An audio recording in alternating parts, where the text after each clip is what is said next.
정확하게 얘기하면 이건 아니죠. 예, 금요일입니다. 금요일 함께 하실 패널 소개하겠습니다. 김유정 전 의원님, 김정욱 전 민주연구원 본장님, 박영식 시사 에디터님 어서 오십시오. 네, 안녕하세요. 김용남 전 의원 조금 있다가 합류할 거고요. 바다의 향기님, 오늘 패널 분들이 저는 제일 잼나요. 저도 그래요. 김정욱 원장님, 지난주에 그 생참치 주지도 않고 막 이래가지고. 네, 공식 사과하겠습니다. 제가 공식 사과하면서 오늘 준비했어요.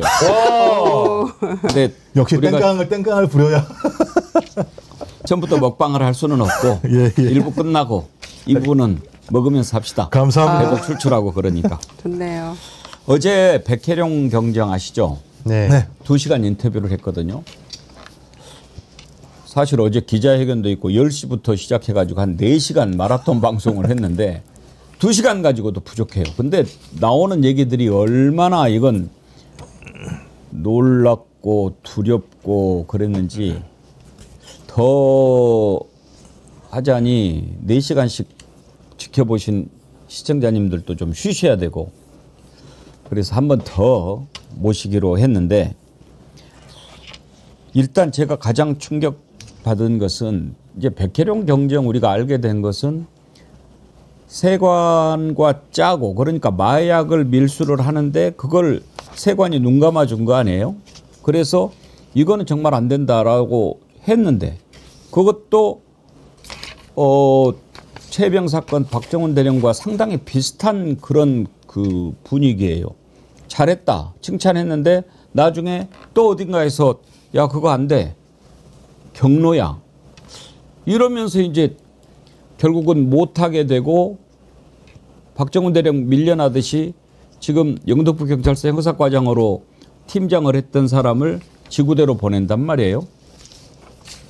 그런 정도인 줄 알았는데 이제 본인이 그동안에 수사를 하면서 봤고 또 당하면서 계속적으로 들여다봤을 거 아닙니까?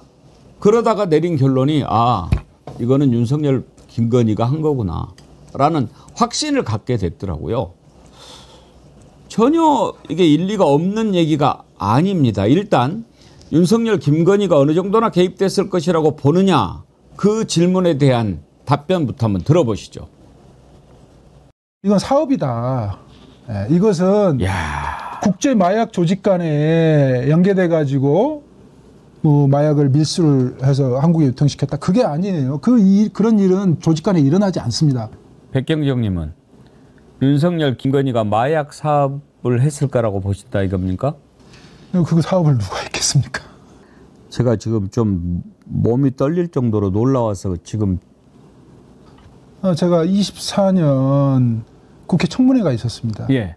조지호 경찰청장 청문회 나가기 전부터 제가 얘기를 했던 그 부분이고요. 그게 언론에 실리지 않았을 뿐이고 지금 대통령 내외가 마약 사업을 했다 이렇게 단정을 하는 게 아니고 대통령 내외가 마약 사업을 할 수 있는 위치가 아니니 그 가족이나 대리인이 했을 거다. 이 말씀을 드리는 거예요. 그렇죠. 신체에 필로폰을 덕지덕지 부착하는 것은 굉장히 오래된 수법이에요. 지금 쓰지도 않아요.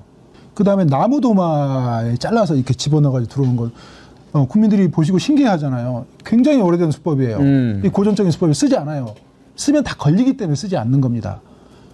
근데 21명의 마약 조직원들이 과연 21명만 있겠습니까? 그렇죠. 제가 영장을 받아도 청구가 안 되고 발부가 안 되는 그런 상황인데 어떻게 수사를 했겠습니까? 근데 그렇게 21명의 조직원들이 들락날거리면서 마약을 맺고 휴대용 캐리어를 가지고 들어왔고 나무도마로 심지어 들어왔고 필로폰 100kg가 쿠알라룸푸 공항에서 국내 반입을 시도하려고 실렸다니까요.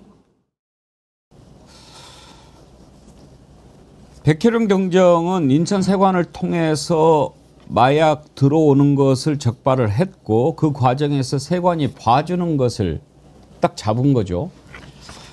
그 통해서 들어왔던 마약이 보통 그 분량이 아닙니다. 지금 이게 증거 사진인데 약 20kg이 들어왔어요. 하나에 1.2kg입니다. 제가 어제 물어봤는데 이게 어느 정도 되냐. 한 번 투약하는 게 0.03g이에요. 그램. 그러면 1.2kg이면 저는 산수가 잘 안 돼가지고 이게 몇 명분입니까? 이게 원래요 갑자기 떼돈 버는 거 그 주가 조작하고는 비교가 안 되죠. 마약 사업은. 이런 정도의 어마어마한 필로폰을 어떻게 가지고 들어왔느냐. 몸에 붙이고 들어왔다는 거예요. 요즘에 그렇게 하는 마약 범죄자들 거의 없어요. 그리고 또 나무 도마 이렇게 나무 도마 사이에 숨겨서 들어왔어요. 그 주방용품처럼 뭐 도마 그릇 이렇게 해가지고 그 사이에 숨겨가지고 들어왔는데 요즘에는 이런 것도 이제 낡은 수법이라서 쓰지를 않는다는 거예요. 근데 버젓이 이렇게 해서 들어올 수 있었던 건 뭐냐. 세관 직원이 이 사람을 안내를 해줘요. 이쪽으로 오세요. 이렇게 돼서 이쪽으로 나가세요. 안녕히 가세요. 이렇게 했다는 거예요. 마약 수사를 하면서 세관이 연루된 걸 알았어요. 야, 이놈들 세관이 돈 받아먹고 일자들 봐주는구나. 이런 정도 생각했겠죠. 그래서 백희룡 경정이 그걸 이제 딱 포착을 하고 수사를 해서 발표를 딱 하려고 하는데 그 전에 이제 영등포 경찰서장 김찬수 잘했다. 정말 우리 한 건 했네. 이랬는데 갑자기 이게 또 분위기가 달라지는 거예요. 야야야야 그거 하면 안 되겠어. 왜? 여기서 도대체 이 자는 뭡니까? 그래서 그 뒤로 이제 계속 압력이 들어오고 자기하고는 일면식도 없는 서울청의 생활안전부장인가 하는 뭔노? 조병로인가? 조병로. 뭐 이런 자들이 또 전화 와가지고 그건 뭐 그러면은 관세청하고 경찰하고 부딪히는 모양 말도 안 되는 소리라고 미친놈 아닌가 이랬을 거 아니에요? 그랬는데 이제 그대로 벌어지는 걸 보니까 공항에는 원래 모든 기관이 다 나가 있습니다. 여러분들 아시겠지만 뭐 검역이 있으니까 농림축산 그리고 또 방역이 있으니까 보건복지 다 나가 있죠. 근데 보건복지는 뭐 이제 밀수하고는 좀 상관이 없으니까 빠지고 거기에 보면 검찰, 경찰, 농림축산부, 국정원, 방첩사까지 나가 있어요. 그런데 전부 눈을 감게 만드는 거예요.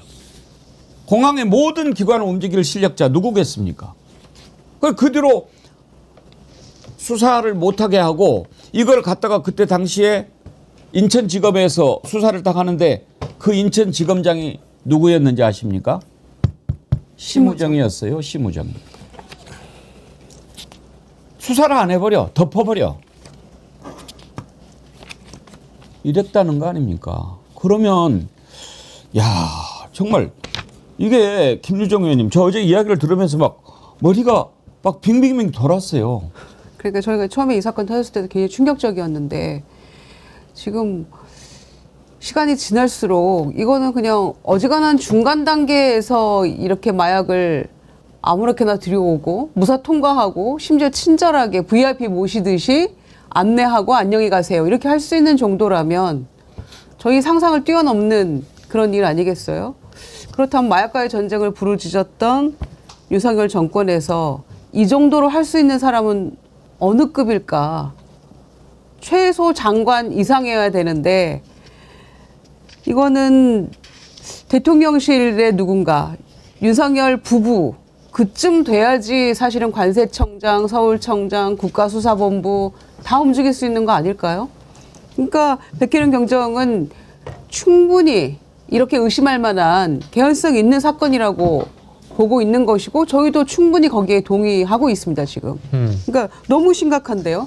보통 문제가 아니더라고요. 네. 네, 그래서 저는 이 문제를 이제 두 개로 말씀하신 것처럼 거의 영화 같잖아요.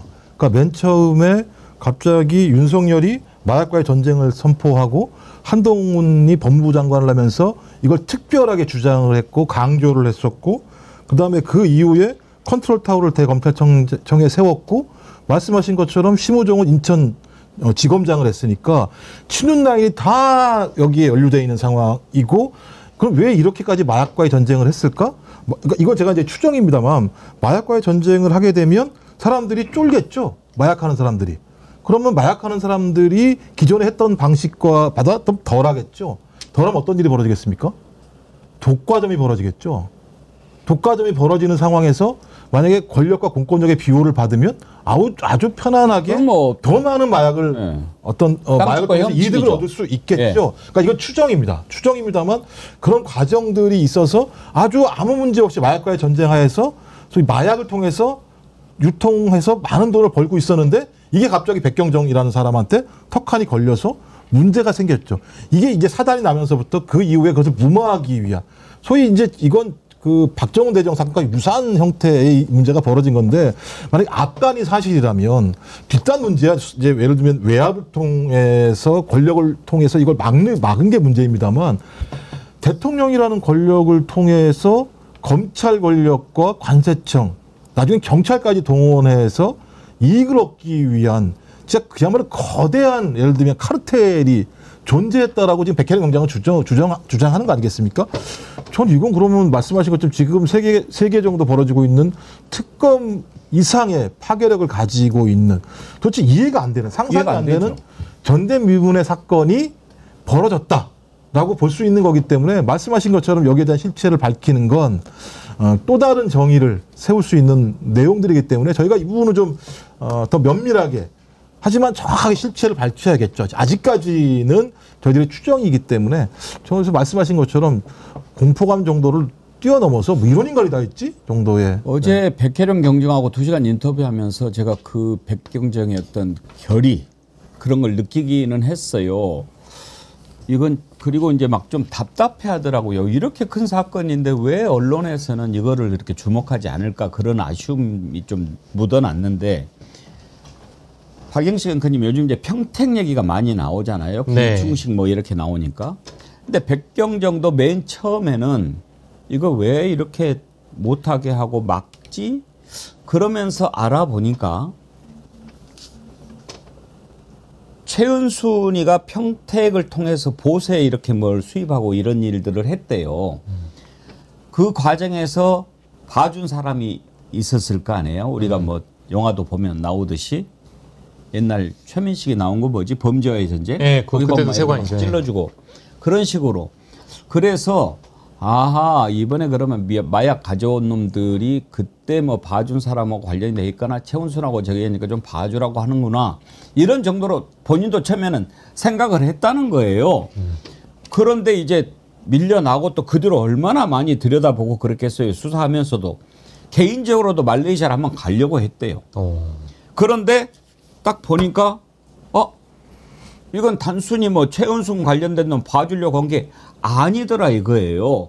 들어가면 들어갈수록 모든 기관이 다 장악이 돼 있다는 거죠. 예. 아까도 뭐 그 백혜령 경정께서 방송하신 내용을 보건대 뭐 방첩사뿐만 아니라 국정원까지 다 동원되지 않았겠느냐. 검, 경, 국가기관 모든 기관들이 이 사건에 동원됐을 가능성을 제기를 했고 그 윗선은 그럼 누구겠느냐라고 한 게 결국 윤석열과 김건희 아니겠어요? 그 근거라는 게 사실 주장한 내용을 들여다보면은 용산에서 이 사건을 주시하고 있다라는 증언을 그 진술을 직접 본인이 들었다라는 거 아니겠습니까? 이제 이 브리핑을 무마하려고 한다라든지 사건을 무마하는 과정에서 백혜령 경정의 윗선에서 그런 증언이 나왔다라는 것이고 두 번째로는 윤석열 정부에서 이루어졌던 여러 가지 사건들은 대부분 성격이 좀 비슷하다고 보는데 아까 김종욱 교수께서 말씀해 주셨던 이 박정훈 대령 사건과는 뭐가 유사하냐면 일단 두 사람 다 내부 고발자가 된 거예요. 두 사람 다 수사 책임자인데 내부 고발자가 된 것이고 이 사건과 관련해서는 이해할 수 없는 대통령실이나 그 상부의 지휘, 개입, 의혹들이 분명히 있는 거고요. 마지막으로는 이제 브리핑을 무마하게 만드는 그 시도조차도 똑같습니다. 그래요. 예. 완벽하게 똑같습니다. 박정훈 대령의 브리핑을 못하게 만들었잖아요. 백혜령 경정의 브리핑도 마찬가지로 못하게 됐고요. 그 폭로 이후에 결국 내부 고발자들이 폭로하고 나서 어떤 불이익을 겪었냐라는 건 뭐 다들 아실 겁니다. 박정훈 대령도 좌천당하고 백혜령 경정도 좌천당하는 것. 그러니까 이거를 어떤 국민들이 이해를 하겠습니까? 그러니까 결과적으로 이거는 하나의 어떤 기관이나 세관 직원만 연루된 것이 아니라 윤석열, 김건희 내지는 그 휘하에 있는 친윤 검사들, 친윤 기관장들이 모두 다 동원돼서 하나의 사건을 만들어낸 것이 아니라 여러 가지 사건들, 이 사건만 있었겠느냐라는 의심을 대다수의 국민들이 할 수밖에 없죠. 신디 올리님 넷플릭스 시리즈 한 100개도 만들 수 있을 듯요. 정말 보통이 아니었어요. 그런 느낌이. 살사리꽃님 할리우드 영화 소재네요. 아니요, 부산이 대위님, 앵커님 너무 흥미진진하게 하지 마세요. 벌써 2만이 넘었는데 좋아요 안 누릅니다. 예, 앵커님 좋아요 이게요, 누르시면 지금 보세요. 드라마에서 하나 나오는 게 있어요. 예. 굿보이라는 드라마가 있어요. 굿보이? 굿보이. 아, 굿보이. 굿보이. 예. 근데 여기에 박보검이 주인공인데 예. 인성실한 공간에서 그러니까 관세 공무원이 예를 들어 마약을 갖다가 밀수하는 과정에 대한 내용들이 나와 있거든요. 그러니까 그 내용을 보면 지금 말씀하신 내용들하고 거의 유사해요. 아직 끝나지 않았습니다. 지금 진행하고 있는 상황인데요. 결론은 제가 볼 때 분명히 일망타진이 될 것 같긴 합니다만 그 과정에서 경찰서장 그다음에 관세 공무원들이 다 이 뒤를 봐주고 경찰을 거의 폭력적으로 예를 들면 공격을 통해서 죽이려고 하는 일까지 벌어지거든요. 근데 제가 볼 때는 지금 말씀하신 건 거의 굿보이랑 비슷하다. 그건 하나의 도시지만 이건 대통령을 그 사실이라면 대통령을 필두로 해서 대통령 부인과 모든 공권력이 결합되어 있는 거다라는 생각이 들어서 이건 현실의 영화를 더 능가하는 현실이 대한민국에서 벌어졌다고도 볼 수 있다 이런 생각이 듭니다. 김영남 의원님 그 백혜령 경쟁 세관 연루 마약 사건 좀 들어보셨죠? 예. 근데 어제 인터뷰를 했는데 이건 그런 정도 뭐 이게 연루되고 이걸 봐주고 이런 차원이 아니더라고요. 백혜령 경쟁 말을 들어보면 이건 윤석열 김건희가 완전히 탑에서 딱 모든 기관을 다 조절해가지고 조율하고 입을 막고 해서 했다. 이런 확언이에요. 예. 어떻게 보십니까? 일단 그 적발된 게 인천공항을 통해서 이제 몸에 필로폰을 덕지덕지 붙이고 이제 들어오다가 걸린 거잖아요. 근데 우리나라가 그렇게 허술한 나라가 아니거든요. 그렇죠. 그게 양도 어마어마하던데 그걸 몸에 이렇게 덕지덕지 물론 옷 안에 그랬습니다만 그렇게 붙여갖고 그 정도 많은 양을 갖고 들어올 수 있는 나라가 아니에요. 아니 그럼 옷 밖에 머플러처럼 들어오겠습니까? 아니 그러니까 그거를 그렇게 했다는 것은 뭔가 단단히 믿는 구석이 아니면 있을 수 없는 범행 방법이에요. 예. 일단 기본적으로. 그리고 지금 밀수를 했다는 그 필로폰의 양이 좀 제각각이던데, 그러니까 백혜령 경정은 훨씬 많았다는 거잖아요. 근데 마약은 통상 이제 그 마약 사범들이 쓰는 은어입니다만 짝대기 단위로 예. 거래를 합니다. 이렇게 주사기에 어제 뭐 짝대기 넣어서. 나오더라고요. 예. 보통 이제 한 짝대기에 얼마 이렇게 짝대기 단위로 거래를 하거든요. 근데 그 한 짝대기가 보통은 0.7g 정도 들어가요. 아.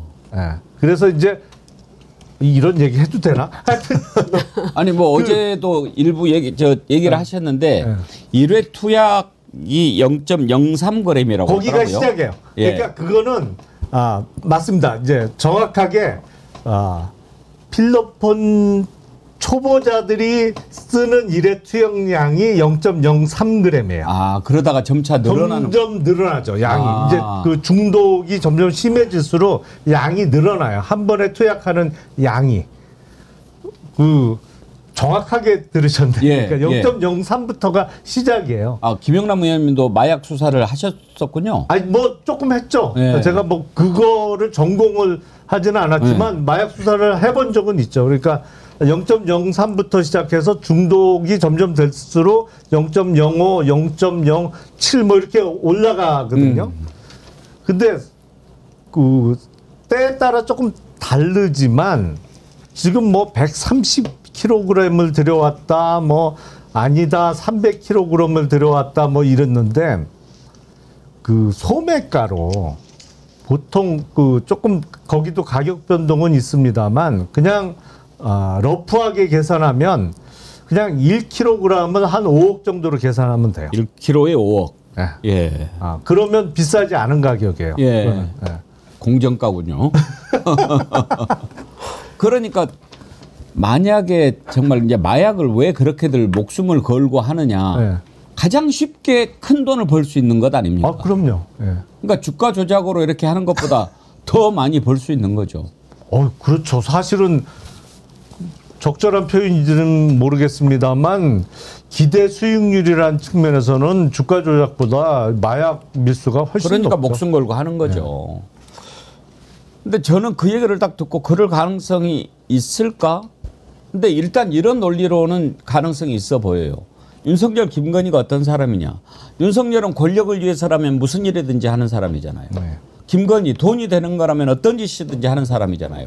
그러니 뭐 마약 아니라 뭐든지 안 하겠느냐. 나라가 망하든 국민들이 죽든 이런 것에는 관심이 없는 사람들이니까.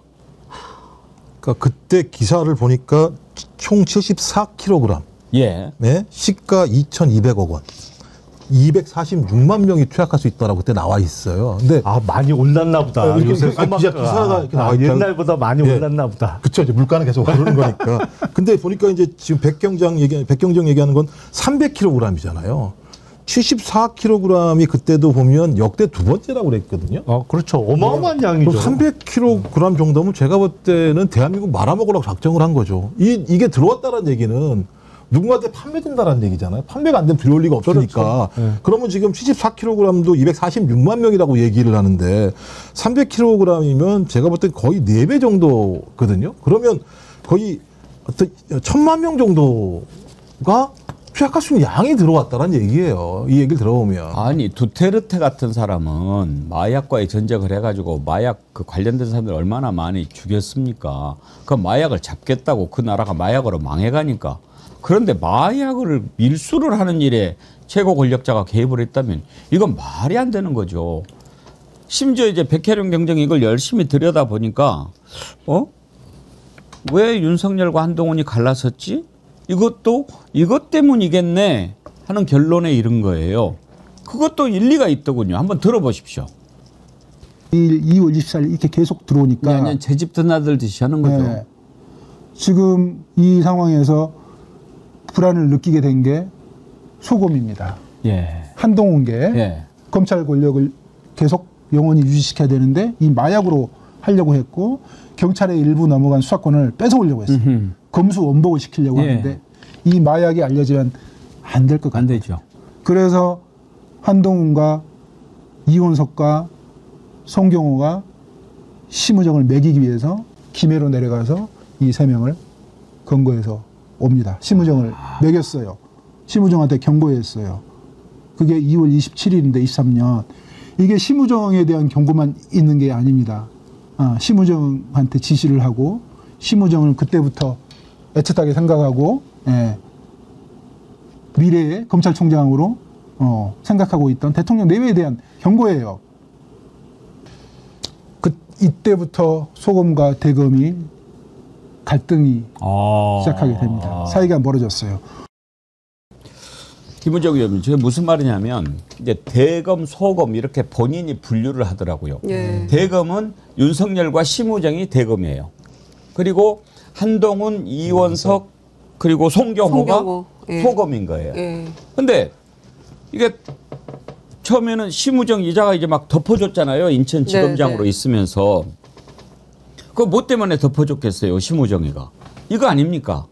그래서 야 이렇게 가다가는 이게 이제 완전히 죽게 생겼네. 그래서 심우정을 이제 백혜령 경정 표현에 따르면 매기려고 김해까지 가서 잡아오는 거예요. 그러니까 윤희 이 자식들이 지금 이렇게 되면서 한동훈하고 갈라서게 됐을 것이다. 이렇게 보더라고요. 충분히 개연성 있는 내용 같아요. 그러니까 지금 생각하니까 그놈의 이권 카르텔 그렇게 떠들었잖아요. 아는 만큼 보이고 말하는 것 같아요. 본인들이 지금 그렇게 하고 있으니까 이 민주당 얘네들도 지금 뭔가 하고 있을 거야 이렇게 말했던 게 아닌가 싶을 생각이 들 정도거든요. 이권 카르텔 타파 이렇게 했었는데 결국에는 아니 대통령 부부 정도 선에서 개입이 안 되고서야 어떻게 이런 일이 벌어집니까? 이렇게 어마어마한 양의 마약을 아무 문제 없이 들여오고 그다음에 그렇게 그냥 또 배웅하듯이 안녕히 가세요 할 정도로 이렇게 할 수 있는 사람이 누가 있을까요? 그러니까 마약으로 국민 죽이고 내란에서 총으로 쏴 죽이고 거의 그냥 나라를 말아먹고 국민을 다 죽이려고 했던 사건이 아닌가 싶을 정도로 굉장히 충격이고요. 내용을 깊이 알면 알수록 잘했다고 칭찬하고 박수치다가 입 다물었던 윤희근 청장도 저는 이거 불러서 조사해야 한다고 생각하고요. 특히 이제 우리가 이걸 어떻게 문제를 풀어갈까에 이제 그 주목해야 되는데 그 조병래 경무관도 와서 뭐 무마시키려고 하고 뭐 자기 신세 한탄하듯이 뭐 이번에 내가 마지막 기회고 막 이런 얘기 했잖아요. 그 승진하는 과정에 또 키맨이 누가 있습니까? 이종호가 있는 거 아니에요. 블랙펄 인베스트먼트 대표였던 그 사람이 임성근 사단장 구명 로비도 했죠. 이 조병록 뭐 승진에 관련 중간에도 있는 거죠. 그 사람이 VIP라고 불렀던 사람이 김건희 아닙니까? 그러면은 이 중간에는 이종호가 있는 거예요. 그럼 당연히 그 윗선엔 누가 있을까를 생각해 봐야죠. 지금 어디까지 연결돼 있을지 알 수가 없는 상황입니다. 이게 지금요 우리가 항상 윤석열이 했던 행동으로 유추를 해보면은 그랬을 것이다라고 되는 게 심우정이 어떻게 검찰총장 됐을까 그때 궁금했잖아요. 이제 뭐 말 안 듣는 이원석이 날리려고 했겠지만 심우정 그때 많은 사람들이 고개를 갸우뚱했죠. 그런데 우리가 기억하는 거 이종섭이 호주 대사 보내주죠. 김찬수 영등포사장 눌렀던 친구 대통령실로 보내주죠. 항상 뭐 자리를 가지고 이렇게 장사를 많이 했어요. 윤석열이는. 그러면서 심우정 야 너 검찰총장 응? 이렇게 했을 것이다.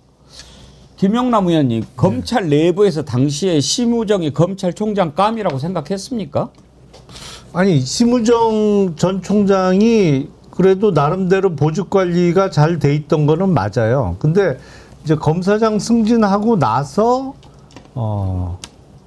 제 기억에는 고검장 승진을 건너뛰었던 거 아닌가요? 그렇죠. 고검장을 안 했죠. 네. 네. 그거는 대단히 이례적이에요. 네. 그거는 대단히 이례적입니다. 왜냐하면 검사장급은 대략 꽤 많아요. 검사장급이 일선 남부지검장, 인천지검장뿐만 아니라 대검과 법무부까지 합치면 대략 한 40명 안팎쯤 돼요.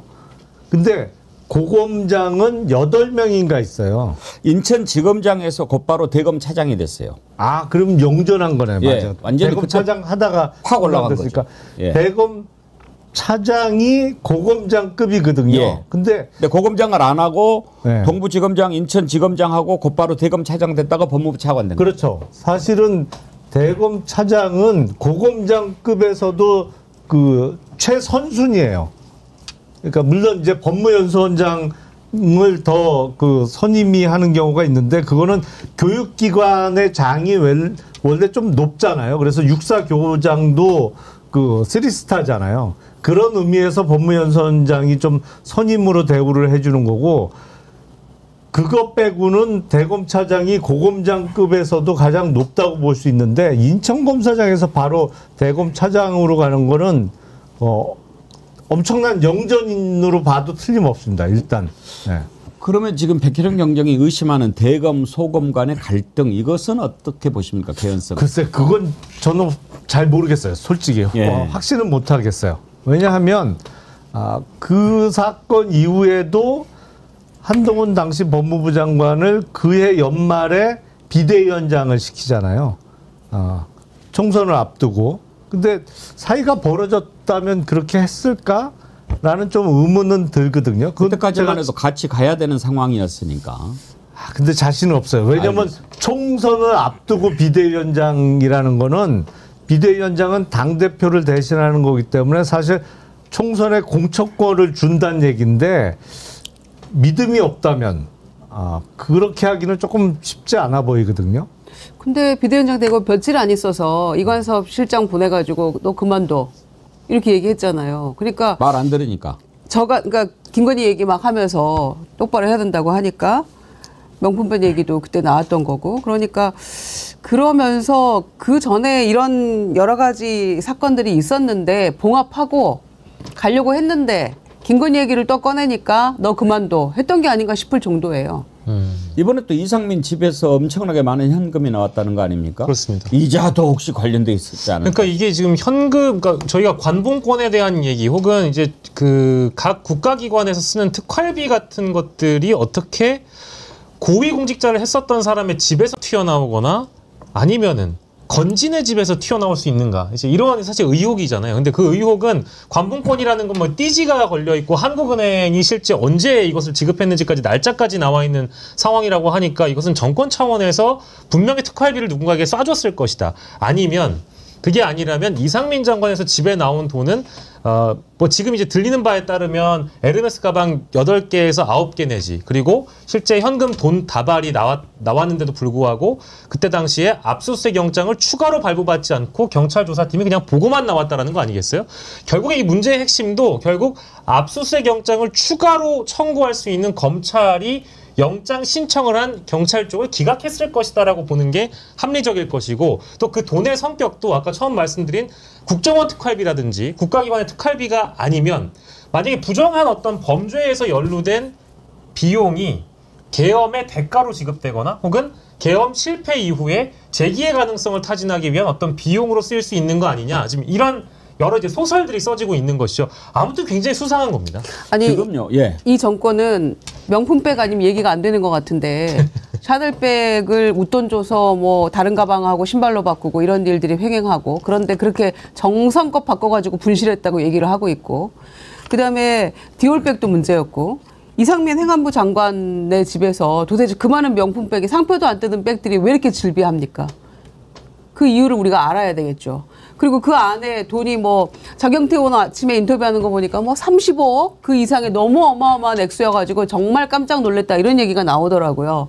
근데 저 구체적으로 액수는 모르는 거 아닙니까? 압수수색이 단전 단수 관련 압수수색 내란 때문에 간 거였는데 이거는 별로 관련 없을 것 같아서 뭐 가져오진 않았다 이렇게 얘기를 하고 있는 거예요.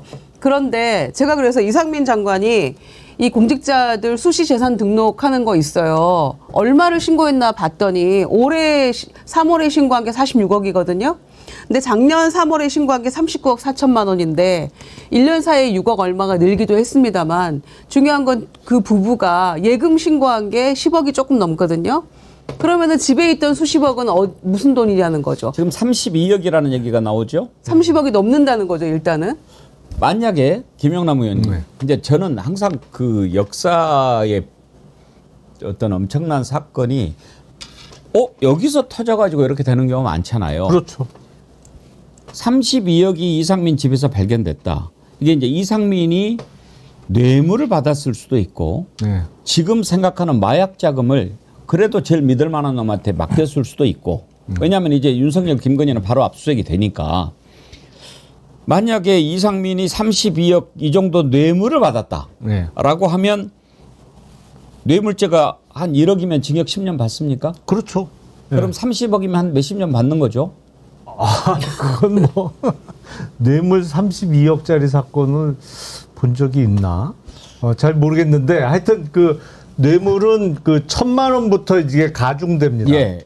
법정형이. 그러니까 형법상의 뇌물죄가 아니고 특정 범죄 가중처벌법 위반으로 이제 그 올라가거든요. 예. 죄명이 바뀌면서 형량도 올라가는데. 그래서 예. 이상민이가 실토할 가능성이 있다 이거죠. 내가 뇌물 받은 내 거 아니다. 내 거 아니다. 보관한 거다. 맡기라고 그랬어. 지는 살아야 되니까. 지금 뭐 더 이상 지가 지금 죽을 판인데 윤석열, 김건희 비호 더 이상 할 수 있겠어요? 그러면 만약에 윤석열, 김건희가 맡긴 자금이었다라고 한 게 드러난다고 하면, 물론 지금 우리가 백혜련 경정의 말을 100% 다 진실이라고 보기는 힘듭니다. 수사를 해서 밝혀야죠. 예. 그런데 거기에 깊이 빠져 있는 사람은 아무래도 이렇게 보게 되죠. 예. 그래서 우리가 조금씩 여기저기 같이 보지만 때로는 이렇게 본 사람이 우리가 못 보는 걸 볼 수가 있어요. 그렇죠. 예. 그렇게 안 하면 못 관심 보는 갖고 거. 계속 파다 보면 또 예. 그게 맞을 수가 있죠. 그래서 뭐 과학자들이 현미경으로 들여다보는 거 아닙니까? 아니 그게 맞다면 그 이상민 전 장관 집에 정말 수십억 원의 현찰이 있었다고 하면 저도 이제 그 얘기를 듣고 가능성을 좀 따져봤어요. 그러면 행안부 장관이면 뭐 할 수 있는 게 뭐가 있을까? 뭐 여러 가지가 있긴 있죠. 행안부 장관은 또 그 행안부 장관하고 교육부 장관은 다른 장관은 못 쓰는 예산이 또 있어요. 거의 바로바로 몇 억씩 이렇게 내려줄 수 있는 특별 교부금이 있습니다. 특별 교부세라고 합니다만 그렇게 뭐 5억, 10억 단위로 바로 내려줄 수 있는 돈들이 있어요. 그거를 내려주고 백머니로 받을 가능성, 아니면 뭐 경찰 인사와 관련해서 인사청탁을 받고 뇌물을 받았을 가능성. 그래도 뭐 그 뇌물 조금씩 모아가지고 30억. 그래서 그러니까 그렇게 계산이 안 모아서 나오죠. 하기에는 예. 너무 커요, 돈이. 너무 커요. 몇 억 정도는 그렇게 먹을 수 예. 있겠죠. 야, 아니 어디 금고에 넣어놓은 것도 아니고요. 아니 그러니까 그래서 어디에 놔둬도 명품백에다가 명품백에다가 그 현금을 넣어놨다는 거 아닙니까? 30억을 32억을 우리는 명품백에. 집에 32만 원도 없는데 30억이면은 규모가 어느 정도나 잘 상상은 안 가집니다만 이게 지금 그 그 약간 정도는 좀 없나요? 저는 없습니다. 아유 참 아니 희한하네. 근데 5만 원권 나온 이후에는 예. 사실은 그 부피가 많이 줄었어요. 그래서 그 사과 박스 큰 거 있잖아요. 이렇게 쌓는 거. 예. 거기다가 물론 신권이냐 국권이에 따라서 차이가 많이 나요. 사실 신권은 훨씬 더 많이 그렇겠죠. 담을 수 있는데 대략 사과 박스에 한 15억, 신권 같으면 한 20억도 담을 수 있어요. 그럼 사과 박스 2개 정도면 되는 거군요. 예. 가방 사과 박스 한 두개 서너 개면 정도에 되겠네요. 담아요. 그러면 예. 지금 큰 이거 가방 얼마 안 되네. 큰 가방 서너 개면 되네. 정보에 좀 혼선이 있긴 한데 이제 그 단독 보도에 나온 내용으로 기반하자면 에르메스 가방 8개에서 9개고요.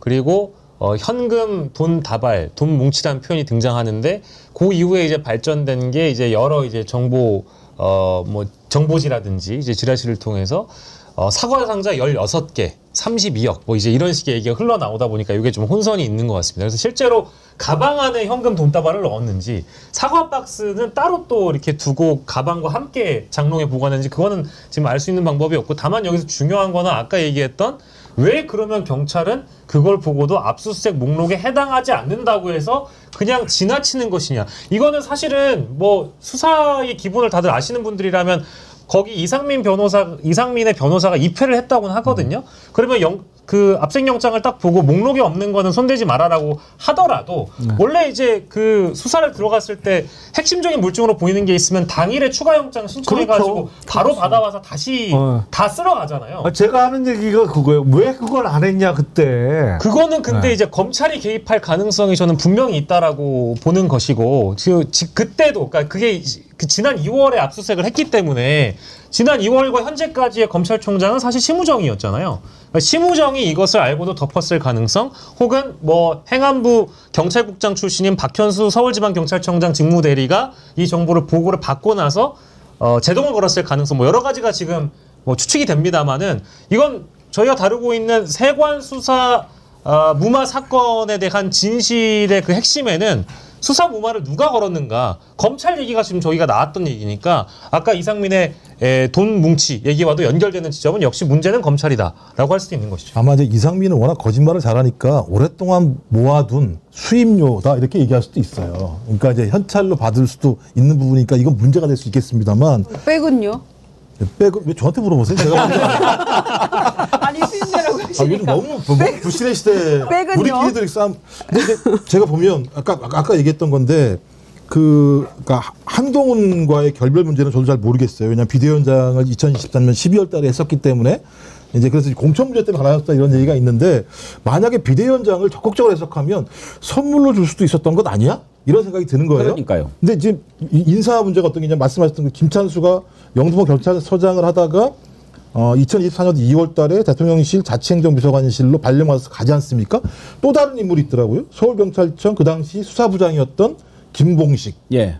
이 사람이 경무관이었는데 딱 몇 개월, 1년 만에 2계급 승진을 팍팍팍 합니다. 올라갔죠. 그 다음에 서울경찰청장을 해요. 예. 그 다음에 가서 말 못할 사생활이 있더라 얘기했던 사람이 그렇죠. 김봉식이라는 예. 사람이지 않습니까? 그 다음에 거기다가 또 이 당시에 있었던 국가수사본부 마약계장 같은 경우도 총경으로 승진이 되고 그 다음에 서울경찰청 강상문 청사과장은 서울 영등포 경찰서장으로 가게 되고 그러니까 완전히 수사 무마를 위한 인사가 전격적으로 벌어지게 되고 그 사람들이 계속 영전하는 길을 가고 있다라고 얘기하면 이건 우연으로 보기에는 매우 어려운 인사 조치가 지금 벌어졌다라고 볼 수밖에 없는 거죠. 경찰뿐만 아니에요. 그때 당시에 남부지검 특수부 검사들도 다 쫓겨났어요. 그때 마약 검사를 담당했던 조혁 김지훈 검사가 쫓겨나고 부장검사 이진동, 차장검사 허정도 날아갔다는 거예요.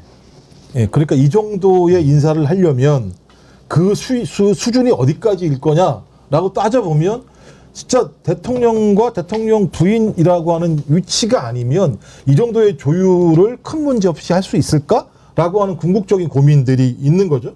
그렇다면 이 일이 벌어진 게 사실이라면 뭐가 남습니까? 돈이 남겠죠. 근데 그 돈은 어디로 갔을까? 이제 제가 볼 때 핵심적인 문제겠죠. 아니, 마약 문제와 관련해서 다 수사무마해주고 다 인사조치해가지고 다 모든 문제가 없게 만들었다면 남아있는 하나는 뭘까? 그 마약을 통해서 얻은 이익이지 않겠어요? 그러니까 저는 궁극적으로 이 수사는 마약을 통해서 얻은 이익이 어디로 갔는가의 수사가 핵심적인 거다. 그렇죠.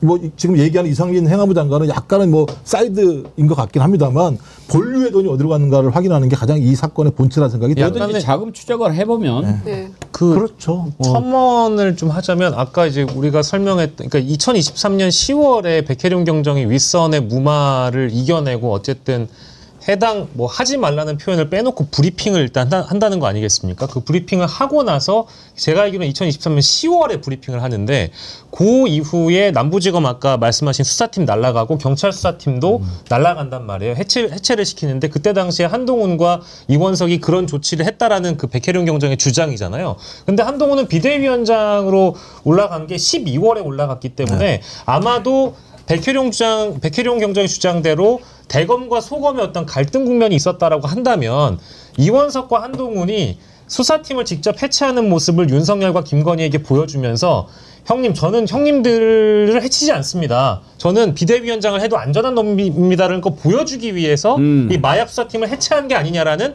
이 어떤 관계는 좀 성립이 된다고 봐도 되겠죠. 신우님, 이제 알겠네요. 내란 당시 윤석열이가 한동훈이를 죽이려고 했던 이유가 단순히 자기 뜻대로 움직여주지 않는다고 해서 가장 아끼던 한동훈이를 죽인다는 게 납득이 가지 않았는데 마약에 관해서 발을 뺀 한동훈의 입이 두려웠던 윤석열과 김건희가 영원히 그 입을 닫게 할 수 있는 방법이 결국 한동훈을 제거하는 방법밖에는 없었겠다는 퍼즐이 맞춰지는 것 같습니다. 이제 모든 국민들 드라마 작가 만들고 있어요. 근데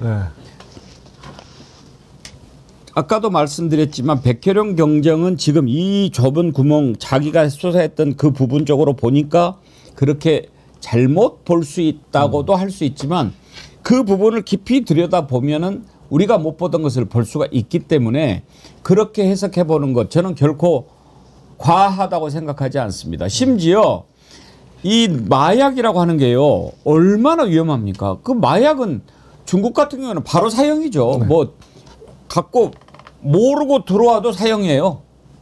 되게 마약을 이렇게 전달하는 사람들 요즘에는 뭐 이제 그렇게 당하는 사람들이 많지 않지만 좀 어리숙해 보이는 사람한테 같은 비행기를 이렇게 타고 가면 우리 박영식 앵커 좀 어리숙하게 보이지 않습니까? 그러면 저기 내가 1등석을 태워줄 테니까 이것 좀 갖다가 그 공항에 나와 있으면 누구 있으니까 좀 전해줄래요? 그러면은 할 거 아니에요. 1등석이요. 땡큐. 거기에다가 내가 1,000불 더 줘. 1,000불. 네. 그러면 하나 더 주세요. 2개 갖다 줄게요. 그럴 거 아니에요. 땡큐. 1,000불이 나네 그냥.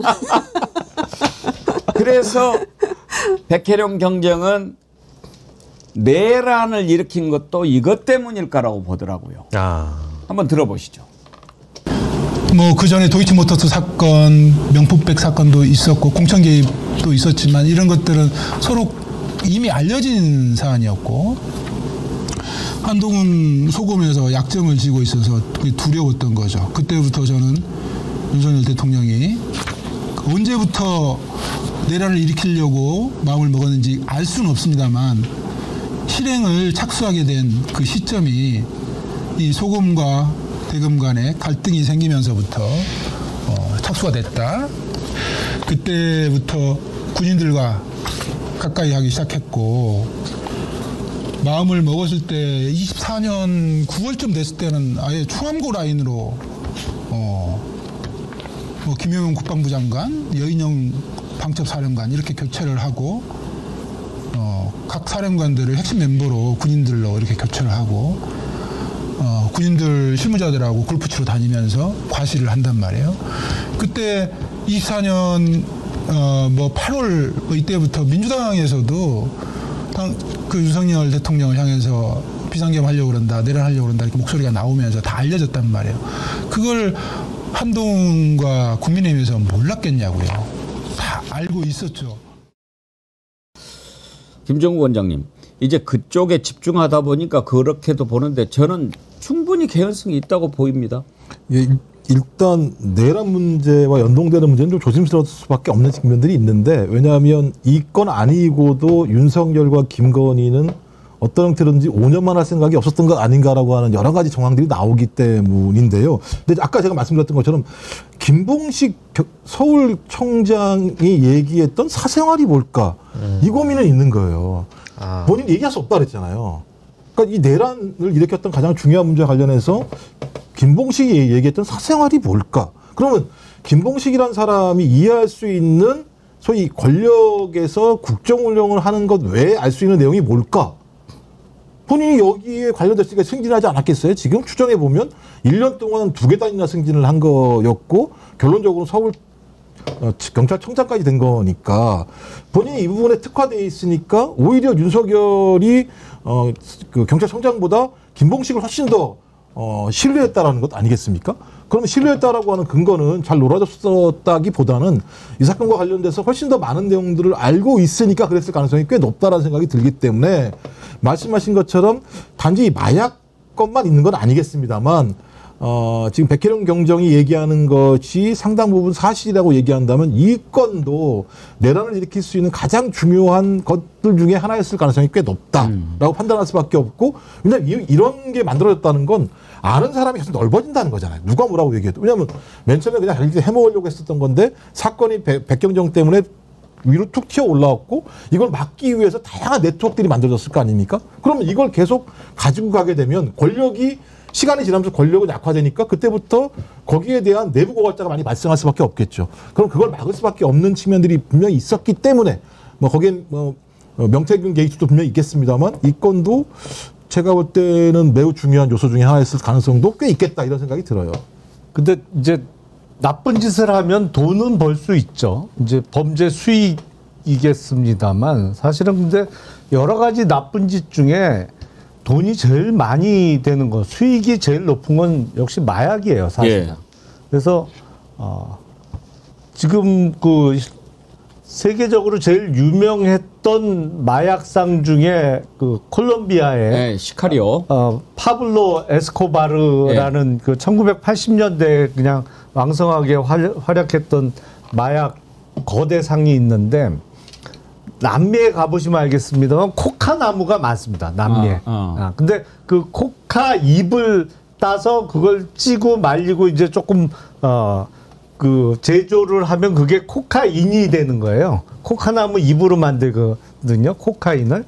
근데 그게 이제 필로폰보다 훨씬 세고 마약 성분이 더 세고 그래서 고가예요. 가격이 비싸요. 근데 그거를 이제 거의 독점하다시피 했었는데 파블로가 여기가 돈을 어느 정도로 많이 벌었냐면 처음에는 보통 이 범죄 수익은 계좌에 못 넣어놓잖아요. 그러니까 $100 그 지폐로 막 동굴 같은 데다가 쌓아놔요. 근데 너무 사업 규모가 점점 커지니까 현찰로 이거를 어디 묻어놓을 장소를 구하기가 어려운 거예요. $100도 양이 너무 많아서 나중에는 어떻게 하냐면 그거를 다이아몬드로 다 바꿉니다. 다이아몬드는 워낙 요만해도 뭐 어마어마하게 비싸잖아요. 그래서 다이아몬드를 상자에 담아서 숨겨놓기 시작하는데 그거를 지금까지 못 찾았어요. 그래요? 네. 왜냐하면 동굴 같은 데다가 쌓아놓고 동굴을 막아버리고는 그 작업을 했던 인물들을 다 죽여버려요. 박영식 앵커님, 네. 콜롬비아 가자. 아니 그래서 지금 제가 말씀드려야 했는데 누구 집에서 지금 뭐 수십억 원의 현찰 더미가 나왔다고 하니까 그 생각이 나는 거예요. 이게 마약 사업이 커지면요 들어오는 돈을 현찰을 감당을 못해요. 부피가 너무 많아갖고. 그러면 다이아몬드로 사과상자 하나 좀 또 그냥 에르메스에 들고 다니면 되겠네요. 이렇게 가방에다가. 진짜. 자, 만약에 정말 이제 이 드라마 같은 일이 현실이라고 친다면 이거는 나라가 어떻게 되는 거겠습니까? 아무튼 지금 일단 그것 때문에 한동훈과 윤석열이 갈라졌고 그것 때문에 내란을 일으켰는가 이것은 별개 문제로 하더라도 일단 이렇게 세관이 연루가 되고 공항에 나와 있는 모든 기관들이 다 눈 감아주는 상황에서 범죄가 벌어졌고 그것을 분명히 조절할 사람이 있었으니까 이런 일들이 일어났을 텐데 이게 윤석열 김건희가 아니면 이렇게 할 수 있는 권력이 누가 있겠느냐 하는 거 아닙니까? 그래서 반드시 이 마약 사건 세관 연루 마약 사건은 제대로 된 수사가 필요할 텐데 지금 3대 특검이 가동되고 있지만 이 마약을 들여다볼 수 있는 특검은 겨우 지금 김건희 특검에 보면요. 김건희 특검이 16가지 사건 수사하지 않습니까? 거기에 6번이 김건희가 이종호 등을 매개로 하여 임성근, 조병로 등에 대한 구명 로비를 하는 등 국정에 부당하게 개입하였다는 의혹 사건. 이거 하나입니다. 그러니까 여기에 조병로 이름이 딱 나오는 거지. 김건희와 윤석열이 마약 사업에 개입했을 가능성에 대한 것은 없어요. 그러니까 이런 부분들을 밝혀내야 되는데 김유정 의원님 이거 특검해야 될 사안 아닙니까? 특검 가야 된다고 생각하는데요. 만약에 이제 이 특검까지를 새롭게 발족시키는 게 여의치가 않다면 특검하면서 인지된 부분 인지 수사할 수 있다고 되어 있잖아요. 그러면 아까 제가 말씀드린 것처럼 이종호, 조병로 이 건 관련해 가지고 그거를 이 마약까지 확대시켜 나가야죠. 그런 방법밖에 없다고 생각합니다. 근데 국회에서 이제 이 부분은 특별히 상설특검이라도 해야 된다라고 했는데 지금 아직 거기까지는 진척은 안 되고 있는 상황이고 백혜련 경정 얘기 듣고 우리가 이 보도가 되면서부터 저희도 다 그랬었잖아요. 이게 상식적으로는 얘기가 안 되는 부분이기 때문에 이거를 설명하기 위해서는 분명히 진척된 수사가 필요하고 특검을 통해서 밝혀져야 된다라고 했는데 아직까지 이루고 있는 거잖아요. 그러니까 저는 김건희 특검에서 이거를 인지수사 차원에서 좀 넓혀가야 된다고 생각해요. 사실요. 검찰이 제대로 수사하면 됩니다. 우리가 특검을 만드는 이유는 검찰을 믿을 수가 없었기 때문에 그랬잖아요. 왜냐하면 이런 어마어마한 마약 범죄가 이루어지고 있는데도 그거를 덮었던 놈이 심우정이란 말이에요. 인천지검장으로 있으면서. 그런데 이번에 이제 심우정 물러나고 검찰이 싹 바뀌었기 때문에 한번 검찰의 수사에도 기대를 해볼 수도 있습니다. 이번에 서울 동부지검장으로 임명된 임은정 동부지검장 오늘 첫 출근을 했는데 그때 기자들이 이 부분에 대해서 물어봤어요. 임은정 동부지검장이 의지를 비치긴 했는데 한번 들어보시죠. 인천 세관 마약 외압 수사 염두에 둔 인사라는 시각도 있는데 어떻게 보십니까? 그것은 이 건물을 쓴다 뿐이지 약간 별도의 수사단으로 제가 알고 있어가지고 제가 없는 것으로는 알고 있는데요. 그래도 이 백혜령 경장님이나 박정훈 대령님은 같은 내부 고발자로서 각종 시상식에서 보았던 사이라서요.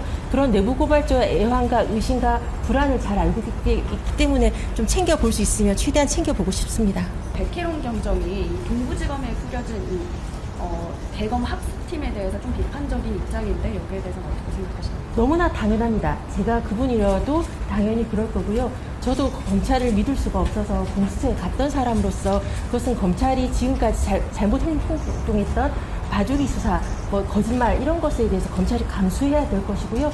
그렇기 때문에 검찰개혁이 당해야 될 수술대 위에 놓인 상황이라서 그런 것에 대해서 이제 바뀐 모습을 보여주지 않으면 검찰은 정말 해체에 가까운 개혁을 당하지 않을까 생각하고 있습니다. 실천으로 보여드리고자 합니다. 열심히 하겠습니다. 자, 동부지검에서도 김용남 의원님, 예. 검찰은 인지하면 관할 이런 거 상관은 없지요? 아니요, 그 수사 관할은 좀 따지긴 따지는데, 예. 그 경우엔 그렇습니다. 만약에 마약 사건 같으면 사실은 대부분 구속을 시키잖아요. 그 잡아와서 구속시키면 관할이 생겨요. 왜냐면 자기 그 관내에 구치소가 됐든 어디가 됐든 구속을 시키면 범죄자가 그 관할 범위 내에 있기 때문에 관할이 생겨버립니다. 그러니까 크게 문제될 건 없어요. 그러니까 인천세관에서 일어난 일이라고 해서 꼭 인천지검이 관할이다 이런 건 아닌 거죠? 그건 아니죠. 예. 네. 그러면 동부지검에서도 만약에 그 관련된 수사를 한다면 할 수는 있는 겁니까? 예. 예. 그런 점에서 한번 우리가 제대로 한번 응원 한번 해보고 우리는 특검을 지금 주장을 하고 있는데 반드시 이 진실을 밝혀야죠. 매일 새롭게님, 우리의 이채양 명주가 빛을 발한 것처럼 윤석열 김건희 마약 사업도 백운계 정치 1번지에서 파헤칠 수 있기를, 강력하게 확실하게 밝힐 수 있기를 빕니다. 이은주님, 어제 인터뷰는 정말 의미 있고 놀라운 시간이었습니다. 이미 떠돌던 얘기였지만 어제 백경정님의 입을 통해서 확인받은 거라서 더 놀라웠어요. 진실을 밝히는 소중한 자리 마련해 주셔서 진심으로 감사드립니다. 베르사 이후의 장마님, 어제 방송 들으면서 권력이 참 무섭다는 생각이 들어 몸서리쳤습니다. 휘리릭님 슈퍼챗 보내주셨는데, 윤석열한테 고마운 게 하나 있다면 우리 가족 정치 개몽된 겁니다. 김건희, 최은수는 어디 하나 안 얽혀 있는 곳이 없는데 최은수는 요양원 14억 4천만 원 토해내기 싫다고 대형 로펌 압수해오 불복 소송한다고 하는데 그 돈은 또 누구 돈으로 하는 건지, 그 로펌도 국민들이 들여다봐야지 편들 게 따로 있지 속이 천불나지만 결국엔 다 감방에서 징역 살 거라고 믿습니다. 트로트 커피숍 음치 CMB. 트로트 커피숍인데 음치세요? 슈퍼챗 보내셨는데, 주진우한테 물어보세요. 장롱 속에 재워놓았다고 얘기하는데 국힘당에서 잘 우긴데 무슨 말씀이시죠? 주진우한테 돈 어디다 숨겨 이렇게 많이 모아놨는가 이런 거 물어보라는 말씀. 아니 김희석 김희석 총리 후보자 청문회 때 막 쟁여뒀다고 장롱에 뭐 6억 그랬잖아요. 있다 어쨌다 얘기했는데 지금은 수십억 단위의 돈다발이 전 행안부 장관 자택에서 발견됐다고 하니까 거기에 한번 떠들어봐라, 이제 그 말씀이신 것 같습니다. 예. 지금 이런 상황에서 이건 정말 보통 문제가 아니니까 좀 제대로 한번 좀 수사를 해서 밝혀내야 합니다. 만약에 어느 정도 뭐 상식적으로 이해가 돼야 이걸 뭐 좀 지지고 볶아하지, 대통령 자리에 있는 놈이 마약 사업을 했다. 나라도 아니죠. 근데 이게 이제 1년 전만 해도 택도 없는 소리 하지 마라 그랬을 거예요. 근데 비상계엄은 상식적이었어요. 그리고 북한에 무인기 보내놓고 무인기가 북한에 떨어지니까 좋아했다는 거 아니야. 그러니까요.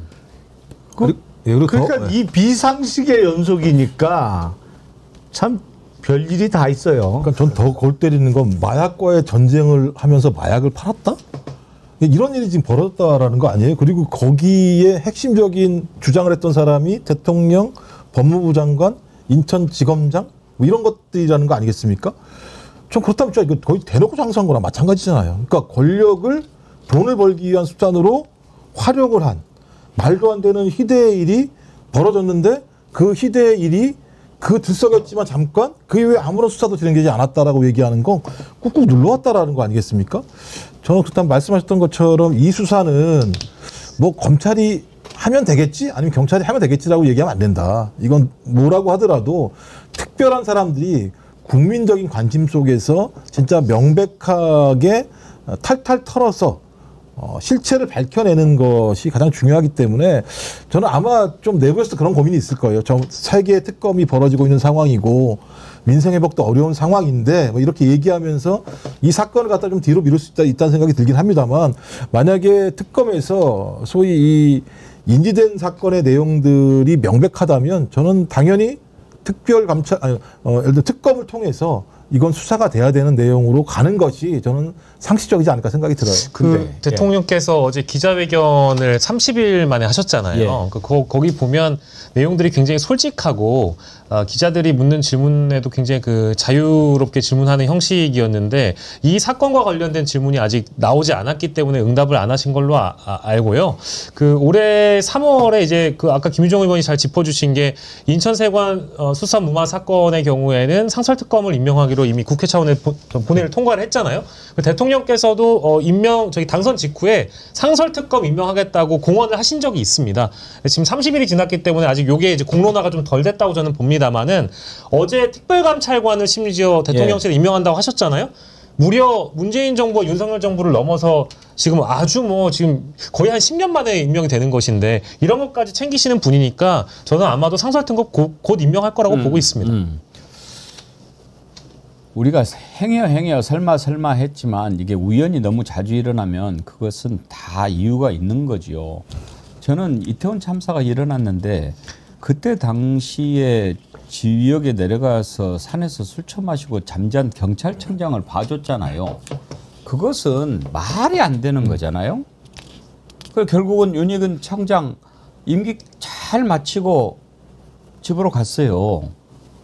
그러면 그 어마어마한 참사가 일어났는데 행안부 장관, 경찰청장 아무도 책임을 안 지고 M은 용산 서장 한 사람만 저렇게 지금 했는데 뭘까? 아무리 자기 철학 같은 소리, 철학도 없는 자가. 그래서 저는 어제 그 생각도 들었어요. 다 이 동지들일 수 있다. 왜냐하면 이 사건이 일어난 게 이태원 참사 일어나기 전이거든요. 그 브리핑을 막고 막 이렇게 외압을 행사했던 것이. 그럼 윤희근 청장 동원 안 했겠습니까? 그러면 윤희근이 채권자가 된 거죠. 윤석열한테. 나 이렇게까지 해줬는데 수 틀리면 또 못 자르는 거죠. 그런 일들이 지금까지 이어진 것은 아닐까. 그런 생각도 듭디다. 그러니까 다 카르텔이에요. 이 사람들이 하나같이 서로 엮이고 엮여져 있는 거죠. 그래서 끈끈하게 네트워크를 형성하고 있어가지고 서로 지금 말 못하고 있다가 백혜련 경정이 이걸 터뜨리고 고발하고 이렇게 나오니까 지금 다들 속으로 전전긍긍하고 있을 것 같은데 진짜 이거는 아니 마약 사범 지금 국민의힘 내부에서도 뭐 이철규 의원 뭐 아들 며느리 사건도 있었습니다만 전쟁이야라고 선포해놓고 뒤에서 마약을 팔았다면 이거 진짜 어떤 의미에서는 내란보다 더 큰 사건 같아요. 저는 이건 완전히 이 마약 이 범죄는 완전 인권에 대한 말살인데 거의 버금가는 거 아니겠어요? 내란 사건하고 이런 일을 버젓이 해놓고 대통령이란 자와 그 권력의 측근들이 만약에 함께 이 카르텔을 만들어가지고 이걸 서로 눈 감아주고 덮어주고 승진시켜주고 이렇게 했다면 이건 정말 내란 버금가는 사건이라고 저는 생각합니다. 세월이 지나가면 다 진실이 드러날 겁니다. 지금 보십시오.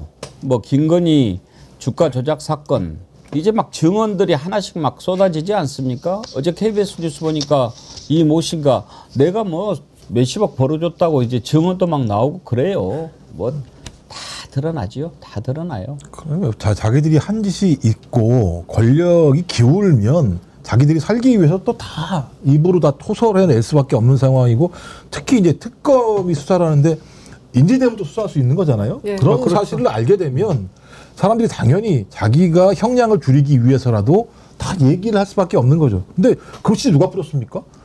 윤건이가 뿌린 거 아니겠습니까? 뿌린 대로 거두는 거죠, 자기들이. 자, 어제 이재명 대통령 121분 기자회견 했는데 그 5당 대표하고 오찬 회동이 있었잖아요. 네. 그 약속 없었으면 더 했을 거예요. 아마. 네, 그냥 갑시다 그랬습니다. 그냥 갑시다, 네. 더 합시다. 뭐 이렇게 약속이 했을 것 있어서 같습니다. 그나마 저기 했는데 드시면서 어제 기자회견 박영식 앵커님 기자 출신으로 어떻게 보셨어요? 저는 이사회 먹어요. 일단 대통령의 여유가 느껴졌고요. 여유가 있으니까 당연히 자신감이 묻어나오는 모든 답변에서 자신감이 있었다고 보고 한편으로는 여유와 자신감이 있기 때문에 앞으로의 기대감이 또 느껴졌습니다. 왜냐하면 30일 만에 어떤 성과를 만든다는 것은 굉장히 어려운 일인데 대단한 성과 지금 이미 코스피도 연착륙하고 있는 단계입니다만 앞으로 시간이 더 흘러서 대통령의 국정과제들을 수행하면서 나중에 또 타운홀 미팅 형태로 기자회견을 하면 얼마나 더 많은 성과를 국민들에게 알려줄 수 있는가 그런 기대감이 있고 30일 만에 한 기자회견이 사실 보수 진보 할 것 없이 너무 좋은 평가를 받으니까 여기에 성과만 더해진다면 이재명 대통령은 얼마나 더 좋은 평가를 앞으로 받게 될 것이며 대한민국을 얼마나 달라지게 만들 수 있을까? 이런 기대감들을 많이 가지셨더라고요. 저도 마찬가지였고 가장 좋았던 거는 풀뿌리 언론들을 화면 뒤에 배치를 해서 옥천신문이라든지 이제 이런 언론들까지도 질문 기회를 주고 그 질문마저도 굉장히 자유로운 형태다 보니까 각자 성격에 맞게 질문을 잘했다고 보고요. 윤석열과 굳이 비교하고 싶지는 않는데요. 윤석열은 자신에게 곤란한 질문을 하거나 마음에 안 드는 언론사의 질문을 아예 받지도 않았습니다. 입 아프다 그만하자. 알겠습니다. 그랬잖아요. 그쵸. 아니 윤석열이가. 예, 그렇죠. 저한테 그러신 줄 알고. 그래서 MBC 질문 받지도 않고 들어오긴 했는데 질문 기회를 안 줬죠. 근데 어제 같은 경우에는 대통령이 지목을 해서 채널A 기자한테 기회를 줬단 말이에요. 그런 걸 보면 다르다. 이 사람은 다르고 자신감이 있고 예. 국민들에게도 좀 설명이 길었다라는 그런 평가도 있지만 저는 취지와 맥락을 보면 좋을 것 같아요. 박영식 앵커님이 또 다른 분들 맛있게 드시라고 혼자서 길게 이야기해주는 그 헌신 제가 높게 평가합니다. 그동안에 저도 한두 점 먹었는데 근데 김유정 의원님 어제 저는 좀 그게 아쉬웠어요. MBC 예. 그 전에 윤석열 때는 아예 질문을 기회를 안 줘서 못해. 어제는 또 추첨해서 떨어져서 못해. 그래서 뽑기에서 떨어진 것도 안타깝더라고요. 네. 그럴 때 그냥 한번 좀 그동안에 당했으니까 오늘 MBC 한번 줍시다. 이래도 괜찮았을 것 같던데. 맞아요. 미처 그렇게까지는 생각 못 하셨던 것 같아요. 나중에는 통신사 막 이렇게까지 얘기를 하면서 시켰잖아요. 연합뉴스도. 근데 그게 좀 아쉬움이 있어서 MBC 좀 서운했을 것 같다는 생각. 이게 우리가 뽑기 운마저 없나 이런 생각했을 것 같은데 그래도 모처럼 이렇게 정말 우리가 목말라 했던 그런 장면들이었잖아요. 그래서 좋았고 추첨하는데 뽑기 한다고 하니까 기자들이 명함 막 더 몇 장씩 더 넣었다고 하는 것도 재밌는 거였고 윤석열 기자회견 할 때 외신 기자 얘기하는데 내가 말귀를 못 알아듣겠네. 굉장히 연습해가지고 한국말로 질문했는데 그런 장면도 생각이 났는데요. 가장 저는 인상 깊었던 건 이제 공직자들 인사 문제. 로봇 태권브이 얘기했던 거. 참 좋았어요. 로봇 태권브이는 우리가 이제 국회 그 동그란 돔 적들이 쳐들어오면은 돔에서 쫙 돔이 열리면서 나온다. 태권브이가 실제로 그런 걸로 생각하는 애들도 있어요. 네, 나타나서 이제 한다고 네. 그런 썰들이 있었는데 대통령이 직접 이제 태권브이 얘기를 하면서 누가 운전대에 앉느냐의 문제다라고 얘기를 하니까 그런 부분도 굉장히 설득력 있게 들렸고요. 그렇습니다. 몇 가지 비유들도 참 좋았고 저는 이제 이재명 대통령이 이렇게 진솔하게 이야기하는 거 보면서 노무현 대통령 생각도 많이 났는데 노무현 대통령은 조금 위험하잖아요. 이게 이제 좀 더 격이 더 파격적이니까. 근데 이런 부분들 참 좋았어요. 꼭 나 좋아서 찍었다기보다는 이런 표현이라든지 또 태권브이도 그렇고. 저는 그 대목이요. 예. 지금 의료 갈등 예. 문제 질문했을 때 솔직히 내가 이거 제일 자신 없는 정책이다. 이 얘기 하는데 굉장히 전 진솔하고 좋았습니다.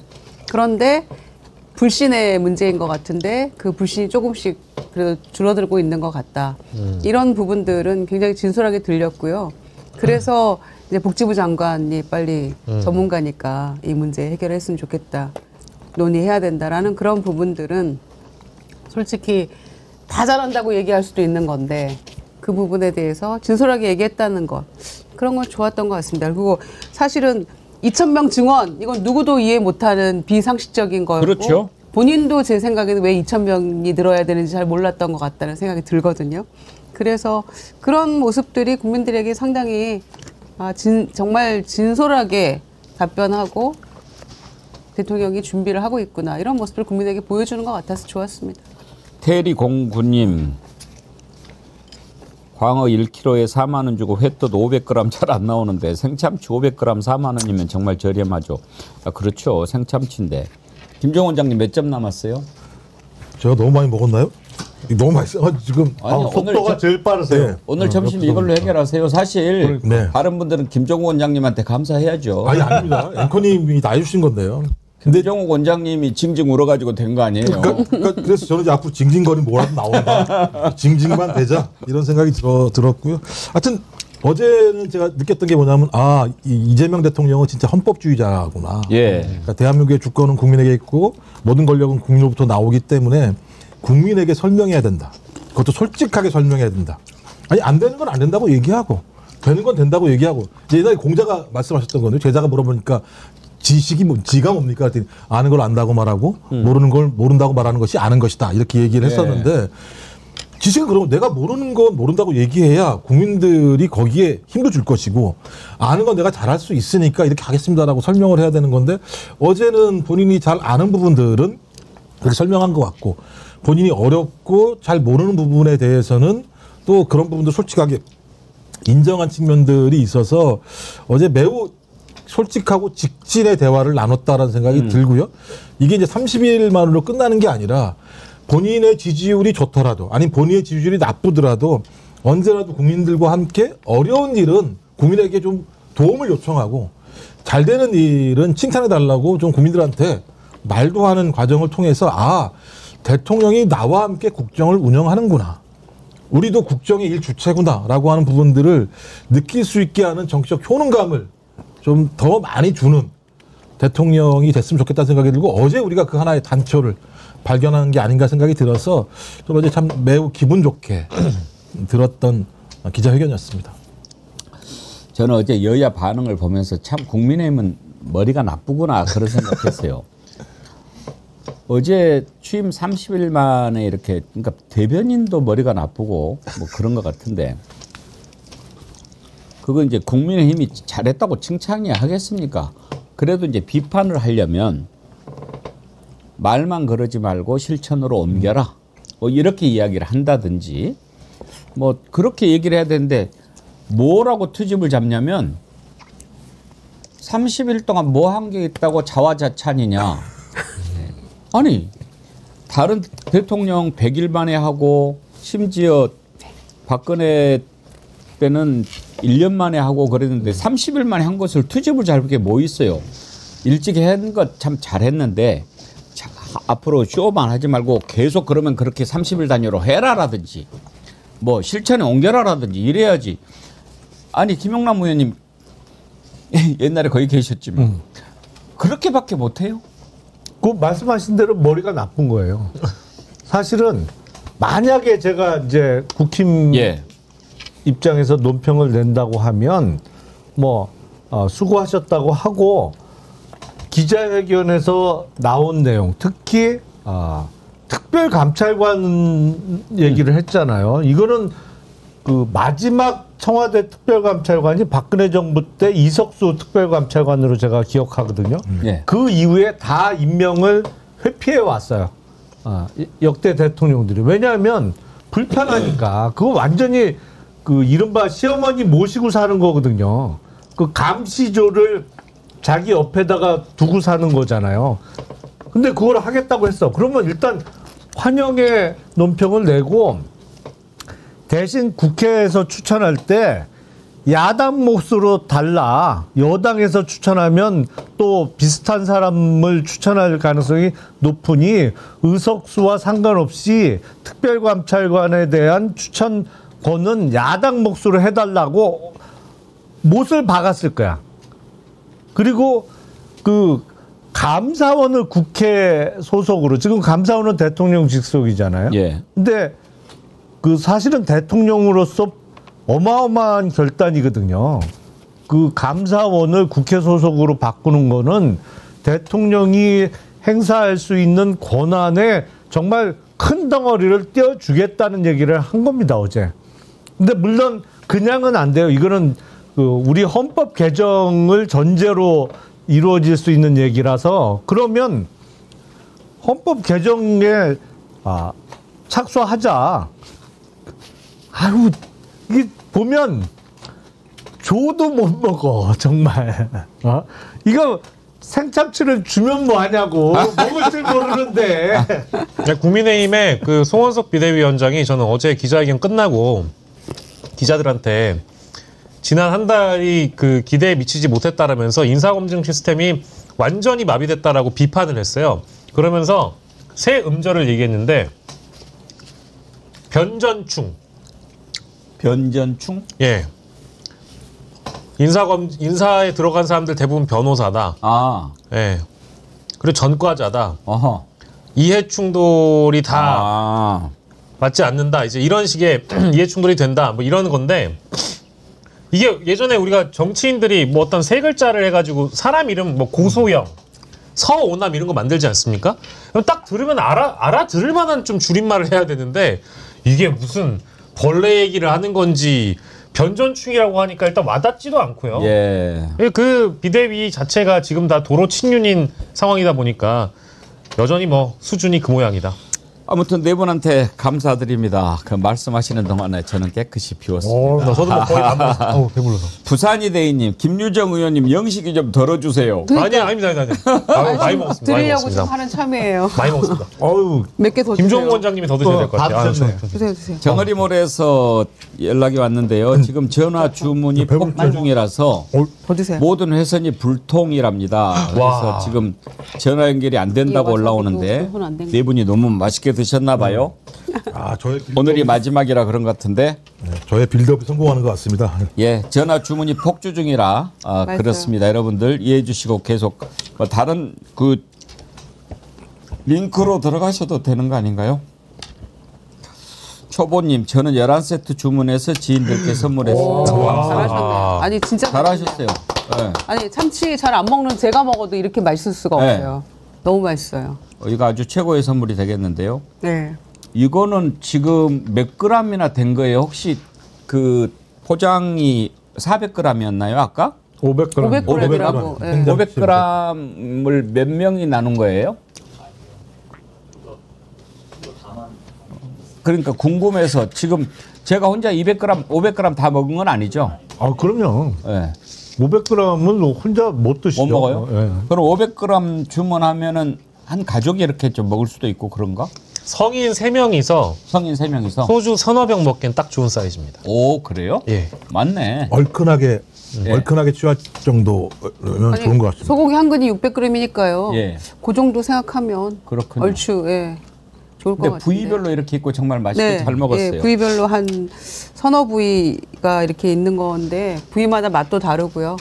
귀한 거라서 감사합니다. 여러분 오늘 또 여러분들이 좋아하시는 패널이시고 500g 2, 3인분 예 그렇죠 많이 드시면 정어리 TV 하면서 이렇게 먹방은 또 처음이라서 저도 처음인데 일기 쓰겠습니다. 오늘 금요일이고 또 제가 좋아하는 분들이고 그랬는데 여러분들 좋게 봐주세요. 무슨 뭐 정치일번지에서 먹방을 하냐 막 그런 근데 정말 고마운 게 한 분도 그런 분이 없네. 감사합니다. 그것도 정말 감사합니다. 다 좋아하는 분들만 아니 정말 그 뭐 이렇게 먹으면서 하냐 이렇게 좀 싫어하는 말씀하는 분이 한 분이라도 계십니다. 사과하려고 그랬더니 한 분도 안 해주시고 감사드립니다.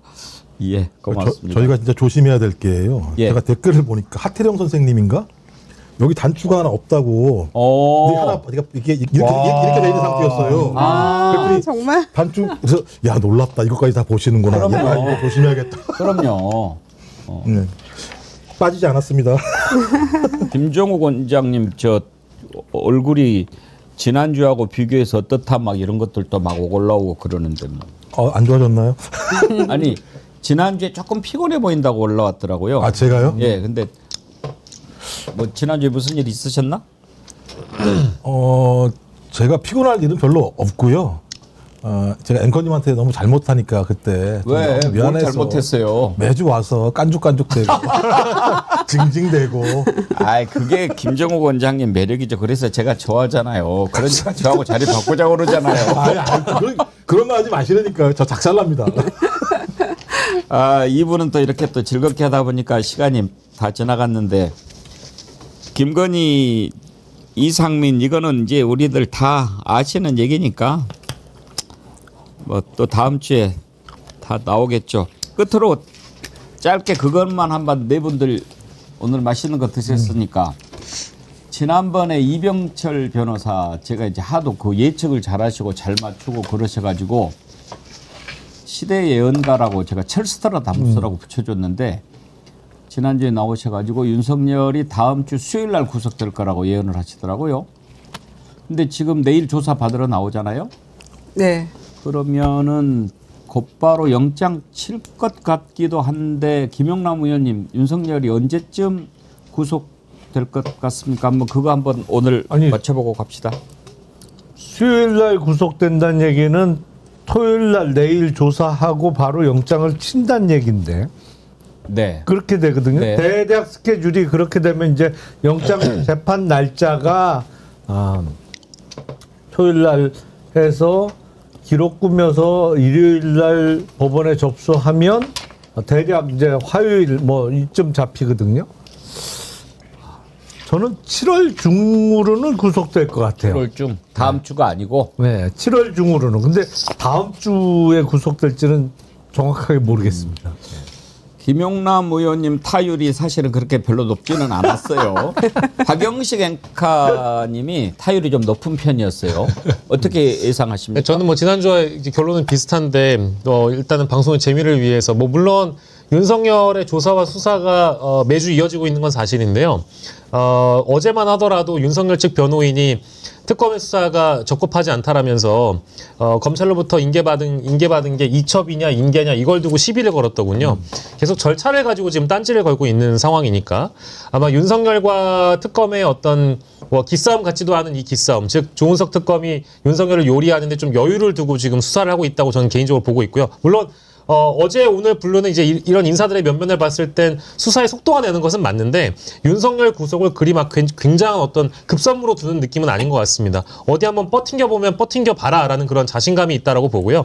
근데 김건희 특검의 그 몇 가지의 혐의가 어느 정도 수사 진척이 다 마무리가 된 사안이 있고 실제 오늘 보도를 또 보니까 유경욱 행정관이라는 사람이 압수수색 과정에서 자신의 휴대폰을 아예 그냥 초기화시키다가 걸려버렸더라고요. 살짝 보는 척하면서 했다고 그러더라고요. 예, 휴대폰을 보다가 그냥 초기화를 시켜버리는 예. 이런 증거인멸의 상황이 아예 그냥 걸려버렸으니까 지금 김건희를 대상으로 한 수사가 훨씬 더 많이 진척되어 있는 부분이 있는 것 같아서 저는 윤석열의 심리를 흔들기 위해서라도 김건희의 구속이 더 빠르게 이루어질 것이다. 그래서 다음 주에 김건희 구속이 전격적으로 이루어지지 않을까. 그러면 김건희 먼저? 김건희 먼저 그리고 그 다음에 윤석열을 구속하지 않을까라고 예상을 한번 해보겠습니다. 알겠습니다. 김유정 의원님은요? 저는 거기다가 장모, 최은순까지 얹어서 예, 구속될 것 같아요. 세 사람이 일단 구속시켜놓고 일을 해야지 너무 이 수사할 대상이 너무 많잖아요. 건수들이. 내란 11건, 김건희 16건 이렇기 때문에 차이병 특검도 마찬가지고요. 3명은 일단 확보해놓고 수사 들어가야 될 것 같습니다. 김정욱 원장님은요? 뭐 저는 한 입으로 두말할 수 없으니까 저는 이미 다음 주쯤 할 거. 다음 주라고 그러셨나요? 다음 주쯤 제가 왜 이유 중에 하나는 기본적으로 이 문제를 더 끌고 가게 되면 사건의 본질과 다른 문제, 그러니까 신랑이 같은 개념으로 갈 가능성이 높고 특검도 수사를 제압하지 못했다라는 여론이 올라올 수가 있어서 다음 주 중에 그 구속이 될 거라, 그러니까 신청을 할 거라 생각이 들고 김건희하고도 제가 볼 때 편차를 둘 거라고 봐요. 왜냐하면 특검이 3개가 돌아가고 있는 상황이기 때문에 그걸 유사하게 하진 않을 거다. 그러면 저는 내란 특검에서 윤석열 신병을 확보하는 것이 우선이고 그 이후에 시차를 두고 김건희와 관련해서 김건희 특검 쪽에서 신병을 확보하는 과정으로 순차적으로 갈 거라는 생각이 들어서 저는 다음 주 중에 국민 여러분들이 원하시던 일들이 벌어졌으면 좋겠다라고 생각을 합니다. 예, 한번 두고 보도록 하십시다. 부산이대인님, 김용남 의원님은 타율은 낮아도 홈런 타자입니다. 슬러거. 중요한 건 맞췄어요. OPS가 높은 타자신 거죠. 향가지리 섬진님, 또 저를 혼내시네. 배국기 앵커님 손이 커야지. 팍팍 준 김에 500g씩 앵겨줘 버렸어야지. 제가 그렇게 주는 줄 몰랐죠. 맛있게 드셨어요? 네. 감사합니다. 오늘 여러분들이 또 좋은 반응 보여주셔서 감사드리고요. 지금 주문이 폭주해서 전화가 다 불통이라고 하는데 조금 기다려 주시고 계속 전화해 주시고 또 전화로 신청이 안 되면 여기 그 정어리몰로 링크 가입하시면 됩니다. 여러분 많이 사랑해 주십시오. 오늘이 마지막 기회고 이제 또 나중에 참치가 잡히면 그때 한번 또 드리도록 하겠습니다. 이게 생참치가 기회가 많지 않아 가지고요. 예. 오늘 오후 3시인가요? 3시까지만 그 주문을 해 주시면, 아니 그 이후에도 하셔도 되는데 남아 있을지는 모르겠습니다만 오늘 발송이 가능하니까 오늘 오후 3시까지 주문해 주셔야 그럼 이제 내일 받아가지고 주말에 가족들하고 참치 파티 하실 수 있으니까 가급적이면 주말에 즐기실 분들은 오늘 오후 3시까지 주문해 주시면 좋겠습니다. 자, 오늘 박영식 앵커님 얼마나 남았어요? 한 점 남았어요. 아이고. 그러면 인사하고 드세요. 김유정 의원님, 김용남 의원님, 김정욱 원장님, 박영식 앵커님 주말 잘 보내십시오. 네, 예. 고맙습니다. 감사합니다.